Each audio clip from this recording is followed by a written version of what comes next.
Yes, så jeg prøver bare lige at sådan finde lidt af min progress her, så jeg starter bare med en lille, lad os kalde den bulk dag 1, fordi jeg prøver at lave bulk jo. Og så er det brystdag i dag, så jeg er lidt øm, så det bliver måske lidt en let dag, men det er det mest bare sådan noget dokumentation, så hvis jeg har lyst til at se bedste sender.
Vi begynder bare at snakke, bla bla bla, ikke? Ja, hvad siger du? Jamen, jeg snakker bare til tiden, ikke tænke på det. Snakker sikkert bare højt. Præcis. Skal vi lige se? Det er ikke noget sikkert. Så, ja. Han er lidt i Oliver endnu. Hvad? Oliver. Hvad er Han er lige begyndt igen hernede. Han har ja, han kom tilbage der. Det er noget, det var. Jeg trænede fuck meget med ham før i tiden. Ja. Han tænker højt. Meget højt. Ja, han var. Jeg har ikke set private landing på. Private Travis, tror jeg, det er. Nogle gange er det. Private landing. God ord. Don Toliver. Ja, det var ham, der sagde det.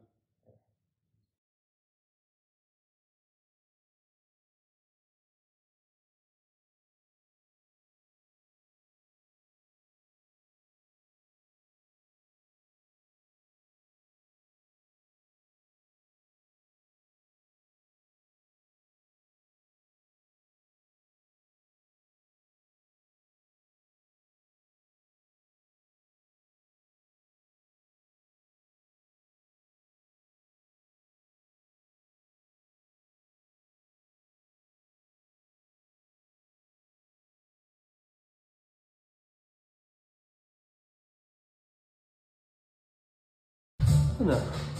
Bum. Så. Så videre på incline press. Jeg ved godt, at I ikke så min bænk, men så sad jeg jo rundt med min telefon, fordi jeg ville lige få det af sådan over det også. Ej, prøv det før. Find ud af det med tiden. Så er det bare med sådan en telefon. Det korter lidt. Eller ja. Vi har 3 sæt på det her incline press her. Og det her varmer lige op der hurtigt med en 20 minutter. Den er lige ud af. Så jeg vil have en kilo mere eller lidt mindre på. Så er det lige.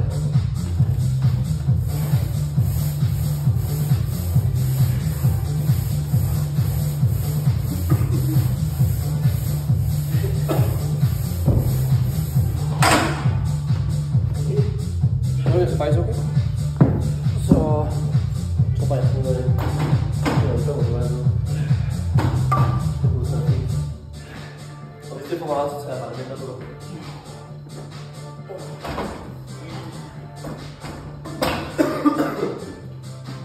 Jeg kører bare tilbage 3 sæt bænk. 1 sæt 110 og 3 sæt. Så jeg tog den lige ned i væk 105 for 2 gange 4. Så det var okay. Ja.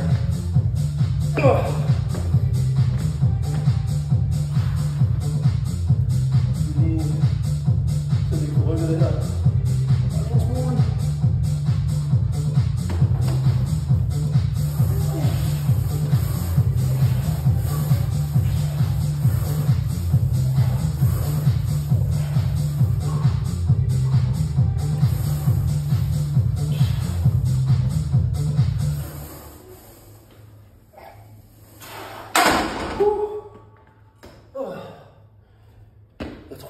til en 8 stykker.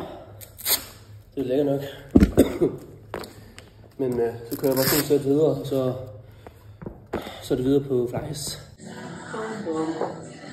Yes, jamen nu skal vi til at lave nogle flies. Vi kører på både opfra og nedfra, men nedfra der kører vi med en bænk. Så det er lige så det er lige op til. Og hvad er det? Jeg tror kun, jeg kører 2 sæt opfra i dag. Fordi jeg føler allerede efter fladbænk, der har mit underbryst fået en smule reserve i måske et sæt om 2 hips bagefter. Så er der kun 2 opfra, så kører jeg resten nedfra, så jeg får lidt mere på opperbrystet, fordi det er jeg lækker mest, så jeg kan kalde det. Så hvis vi bare starter deroppe, formen op, formen op, bare lige for at få se, hvordan det ser ud i dag.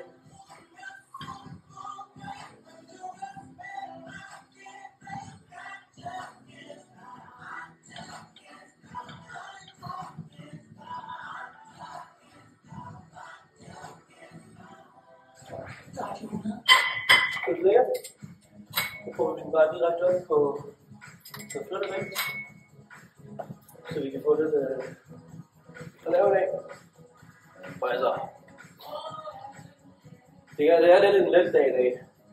Jeg tager lidt med roligt, hvis jeg kørt 3 helt særlige heavy sæt på bænken, og jeg kørte på incline, på incline der kørte jeg også kun 3 sæt. Så jeg synes, det var efter 9 til 11 sæt for den muskel, jeg kører. Og det er push, men det er altså ikke push, det er kun bryst og skulder. Men jeg kører triceps med biceps med armdag. Og så kører jeg ryg, så selv for jeg synes fint. Jeg synes bare folk, at køre ikke noget, men alle synes det er fint. Men jeg kan bare ikke selv køre. Jeg kan bare ikke selv køre ryg sammen med noget andet, men jeg synes bare, det tager så meget fatigue. Så kører biceps på ryg, så er du allerede fuldkommen udlagt. Det er helt nødt. Men næste gang.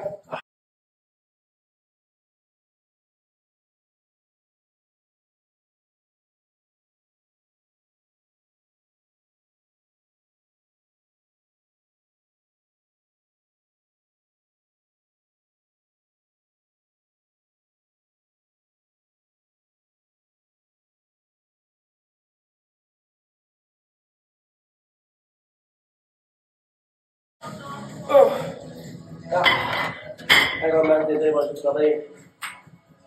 Det var fandme lidt heavy, det der. Hold nu kæft. Hvor satan. Jeg havde simpelthen ikke kunnet spise. Jeg fik en morgenmad, og så morgenmad næsten ikke. Jeg spiste morgenmad omkring kl. 10, da jeg var i skole. Og så lige en bid af den der lige var i køleskabet, der kom hjem. Så var sådan en lille liste, jeg ved ikke, hvad det var. Det er lækkert. Og så nu sidder jeg sådan set bare og spiser de her chokoladekøs. Fordi først er ikke helt vildt.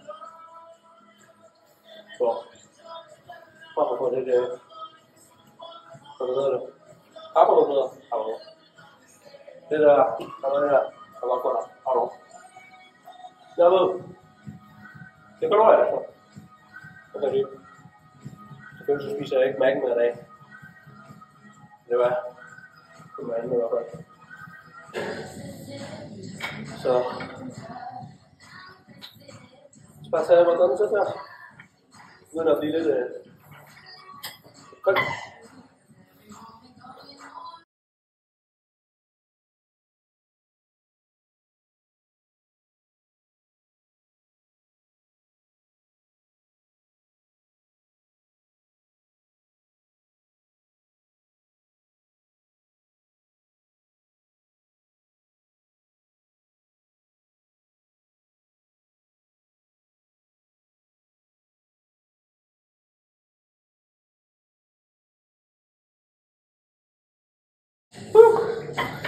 Det er jo mange, jeg fik.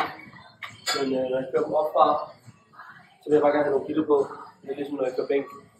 Og så når jeg kører nedfra nu, fokuserer jeg meget mere på form på det sidste, jeg kører på bænk på bryst. Jeg kører bare, så det er 15 eller sådan noget. Det er ikke særlig meget. 5 kilo, og så kører jeg bare en del reps. Går virkelig for squeezet toppen med bryst. Så jeg lige får sidste ud, så har jeg en lækker punkt, som jeg lige kan få tjekket af. Så efter det, så er det videre til skulder. Og bare så tjekke punktene. Jeg tjekker dem altid sådan lige omkring, når jeg er færdig med den muskelgruppe. Hvis jeg er færdig med brystet, det her, så tjekker jeg med brystpump, og så går jeg videre til skulder. Tjekker med skulderpump, og så er jeg rygdag, der er nu kun ryg. For armen, så tjekker jeg min triceps for det dag på først. Og så bagefter en bicep. Jeg synes, pumpet går lidt væk, når man er færdig. Det er nemlig bagefter. Så får jeg lige ændre vinklen og det hele. Jamen, så er det videre til de her flies nedefra. Og det er bare meget simpelt en bænk, og så kører man jo bare nedefra. Jeg prøver altså lige at se, om jeg kan sætte den op pænt lige, og så at det liner op med min bryst. Så når jeg så kan køre den lige op, når jeg archer. Så prøv at se, eller nogle gange så archer jeg ikke engang, det følger. Det er faktisk godt, at jeg skal prøve at sætte den her en tak op, nogle gange så archer jeg, og så kommer jeg til at ramme midt brystet. Så jeg prøver bare lige at sætte den tak op, og så skal vi køre den tilbage, og så man kan køre den sådan mere opad. Og så prøver jeg bare, at jeg skal squeeze så hårdt jeg kan på den. Så prøv det. Jeg vil lige hurtigt. Den var lidt længere der, så skal vi lidt længere herovre.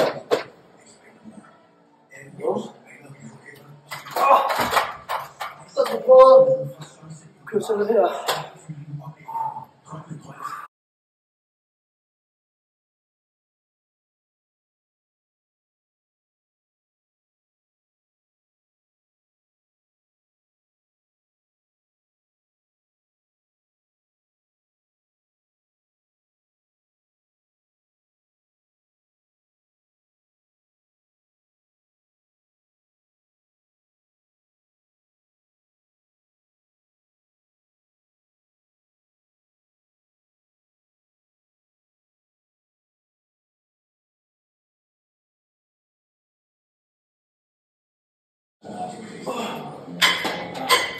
Det var faktisk pænt lækkert at sætte en tak op, fordi jeg var for vigtigt strukket. Og det var faktisk fucking godt. Så var jeg lige en tak fremad her. Så en tak mere. Andre. Så var det faktisk rigtig lækkert. Jeg føler, underbrystet har man meget nødt med at få et punkt på. Eller generelt træne, fordi så er det på flad, så er det jo basically bare midt under. Men altså på fladbænk, fordi at, eller i hvert fald mig, fordi jeg archer, så brystet kommer til at line op. Der er sådan folk, der siger, at man ikke skal arch på en incline position. Altså hvis du archer på bænk, og du rammer nede, hvis du så archer incline, så burde du jo sådan i hvert fald ramme, hvis brystet er flad, altså i forhold til vandret. I det øvre bryst burde være vandret med, hvad hedder det, hold nu kæft, bænken. Og så, så burde du jo bare ramme det i stedet for. Så hvis du ikke archer, så går det lidt måske mere i skulderen. Ligesom så du næsten bare et shoulder press, men hvis du archer, så kan man se det sådan, så går så lidt bagud, og så kan man mere fokus på brystet. Det er sådan, jeg tænker det.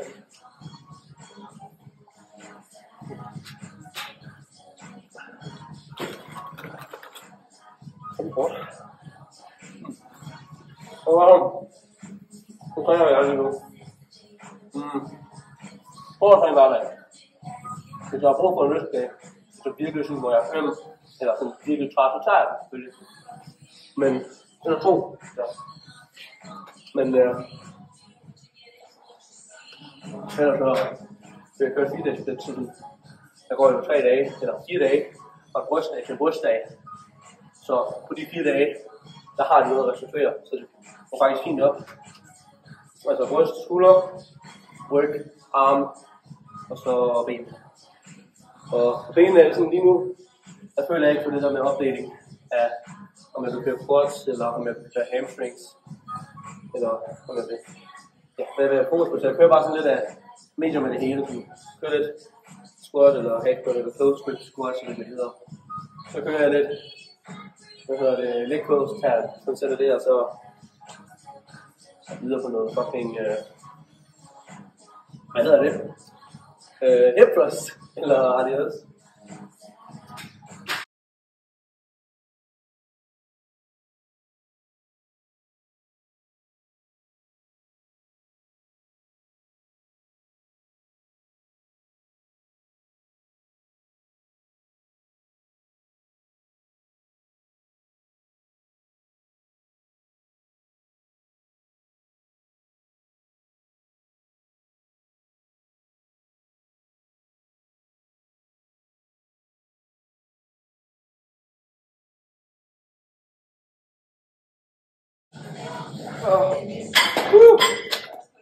Ja, der er mange af der. Måske en 11-12 stykker, noget af den stil. Ja, jeg skal ikke lige. Ja, fordi så her. Prøv bare at fokusere på at køre. Se hvordan det røde. Jeg begynder i hvert fald at få et rigtig godt på brystet nu, så jeg har sat det her, så skal vi se, hvad jeg har i dag. Jeg så følger det sidste sæt her, og så få kigget på, hvordan det ser ud.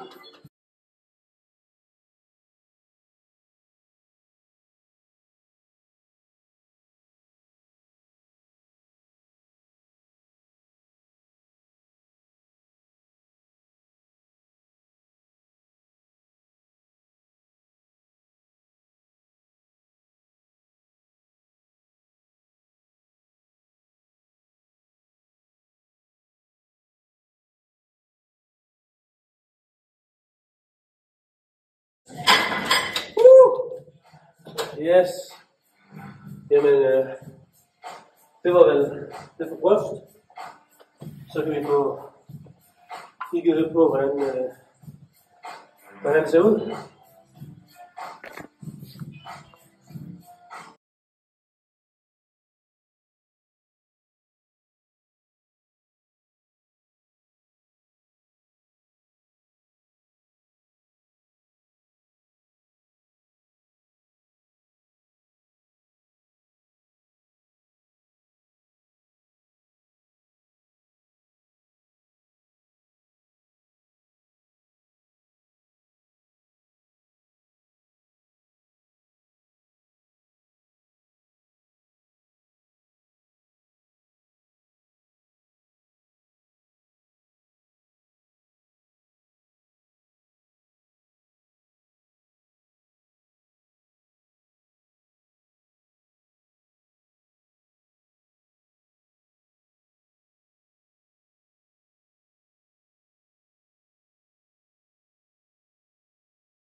Hvorfor ikke, altså? Det er jo bare sjovt, det her.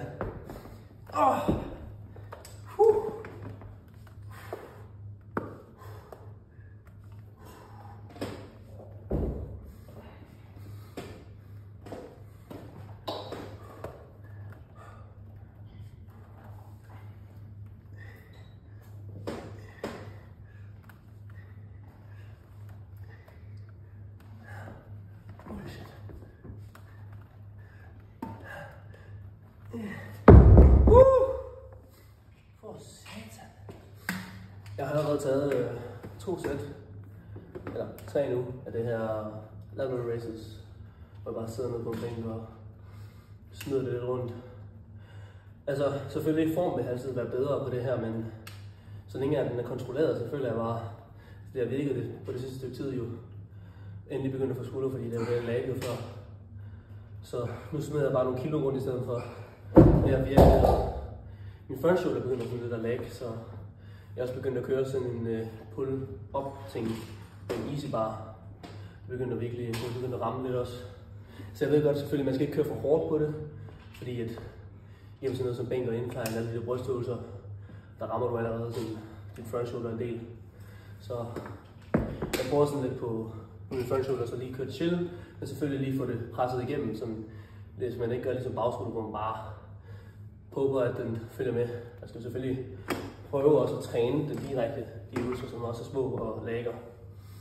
Og jeg ved, at jeg bare prøver at tage masse på, men altså, jeg skal jo altid køre de der med. Det er ligesom med biceps, du kører ikke ryg, og så bare lade dine biceps håbe, de følger med. Du skal jo køre dem direkte, det samme med front shoulder og bagskulder. De skal også køres. Ellers kommer du sgu ikke nogen vejen. I kan se her bagefter, når jeg har lige poset skulder, hvordan min bagskulder er begyndt at komme, men den lægger stadigvæk, kan man se. Den er ikke helt rundet af. Den laver lige sådan en lille hak ned, og det sker på en del mennesker, har jeg set. Det der med, at man lægger bagskulderen, fordi man glemmer at træne den, og det er fordi, det er altid ligger det sidste i workoutet. Og så gider man ikke til sidst, fordi ryg det er fucking hård. Men jeg siger for rykket det sidste sæt her, og så går vi videre på de der easy bar. Så jeg kalder det shoulder pulls, I don't fucking know.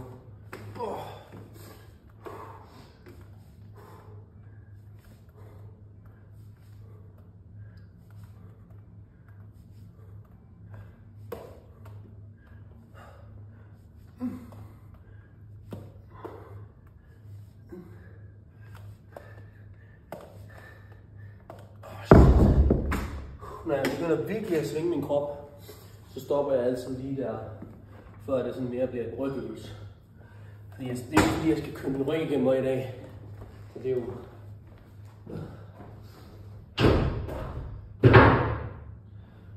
Men så er det altså 4 sæt af lateral raises, fordi jeg kører kun 2 minutter alligevel. Jeg kører ikke sådan noget som shoulder press, jeg føler, det er for meget... Det ligger for meget pres, altså det er for mange kilo at rykke rundt, synes jeg. Altså det er lidt ligesom at køre 4 kamper, synes jeg. Altså... Ja, så er det klart, det er svært at høre. Men mikrofon tripod, det tror jeg. Så mikrofoner sådan nogle trådløse nogen. Ja, så tror du bare klipper ind i trøjen. 260 kroner. Virkelig billigt. 260 kroner. Ikke godt? Ja. Altså det er jo...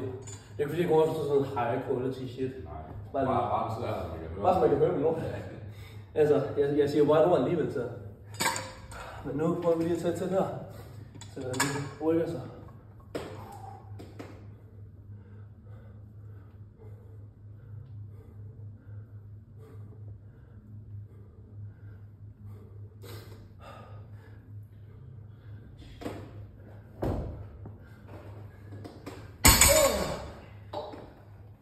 Man skal passe på faktisk, når man kører den.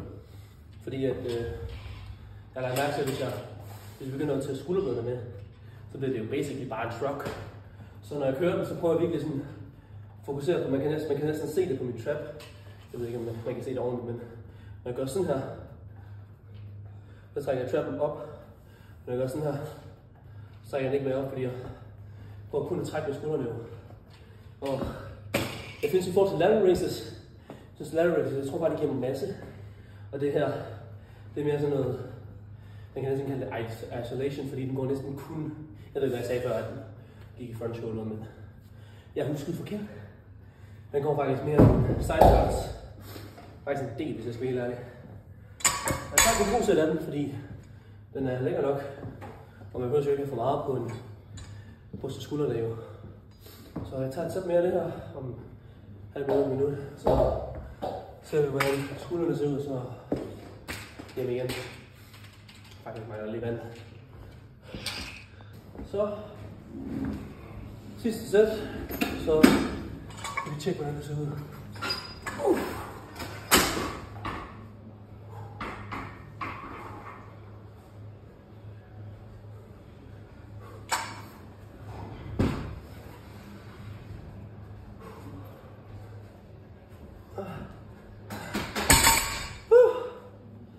det. Det var det. Bulk dag 1. Bryst. Let's go. Ejs, okay. I morgen er det ryg. Og det bliver fandme lækkert, fordi lige nu er ryg faktisk min favoritdag, hvis jeg skal være helt ærlig. Fordi jeg godt kan lide at flytte noget ekstra vægt, og det der lat på bøger, hold nu kæft. Det er fandme lækkert. Men yes, det var det for i dag.